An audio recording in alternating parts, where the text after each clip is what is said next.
where would this sit with disappointment with you guys if they missed the playoffs with this roster? With what?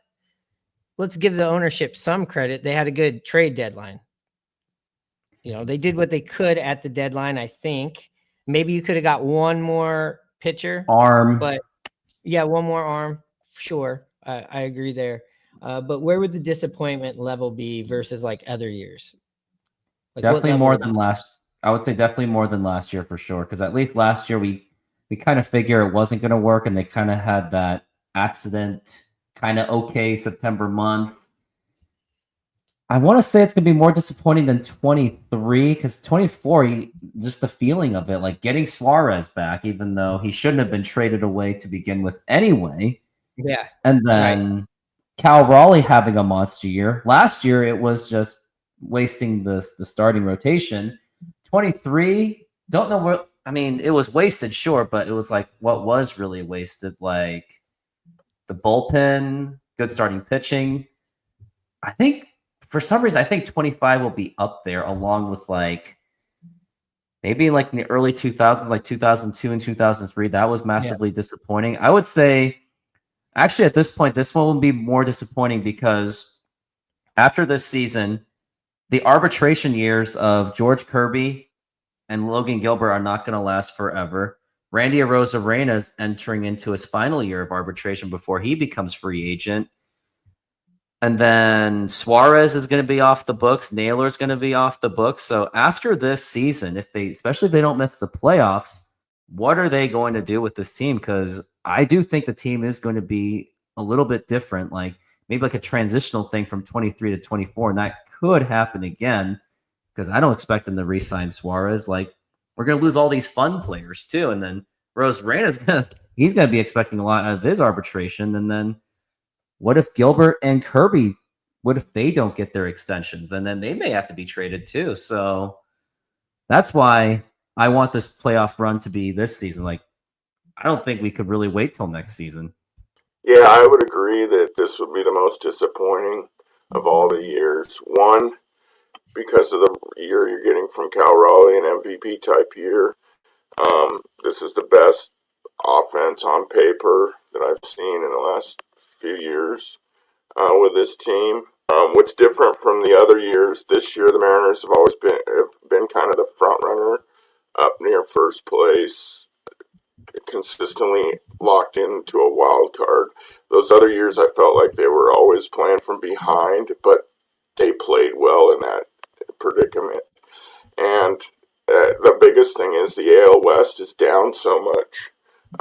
This division was for the taking, and they just have choked it away, just trying to even get there. I mean, there is a chance that they still could win the division, but, I mean, like we're talking about right now, you're asking this question, I mean, are we a playoff team? So I would say this year would be the most hurtful for me. Yeah, they all hurt. They all hurt, right? Like it's like relationships, like the ones that don't work out, they hurt. And also the newest one is the worst one. And so I want to say, yes, this would be bad just from where we've been, what we've went through as, fans here post the pandemic, post this rebuild, to get Gino back, a big mistake that you made. You have Gino on the team last year, you're easily a playoff team. And if you have him instead of Josh Rojas, are you kidding me? You missed the playoffs by one game. Yeah.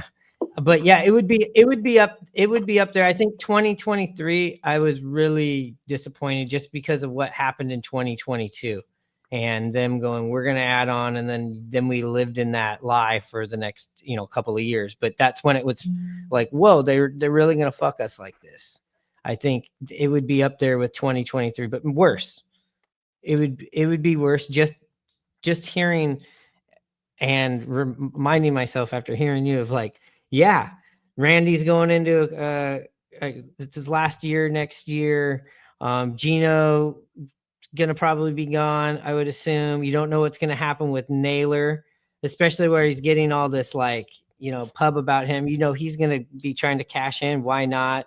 And you're right. And then you got the arbitration with the arms where you're like, this window with this idea of what this team is getting smaller and smaller. And I do feel like if they miss this year, we might be taking one of those steps back. I do agree with you. Go ahead. And it's not like there's really much prospects to look forward to. Like offense-wise, sure, like Laz Montez, Colt Emerson, Felnine Celestine, if he's healthy, which he never is. Johnny Farmello, if he's healthy. But who are our pitching prospects? The only one that's notable out there is Durangelo St. John. I don't even know if I even said that right. The switch-handed pitcher. That's pretty much it. At least going into 2022, there were pitchers to look forward to. That was when Gilbert had just got his feet wet. Kirby made his debut in around Mother's Day of 22. We didn't even have Brian Wu and Bryce Miller yet. They were in the farm system to look forward to. But going into the future, it's like, what is their prospects to look forward to? As much as people tout and go crazy about this farm system, but right now, all it is bats so far. And even then, knowing how the Mariners handle their bats, there's no guarantees that those prospects are going to pan out at all. And I know I'm just going all 3. Now to think of it, 25 will still be more disappointing because at least in 23 at that trade deadline, when they traded away Paul Sewald unnecessarily, at least they set that expectation of like, okay, maybe they're just selling even though they didn't have to sell. And then August happened and they're like, okay, they reset the expectation. But even then I was like, going in September. And then they got in the track. Then they got in the track suits. They got in the Run DMC track suits and got on the airplane, and nothing was ever the same again.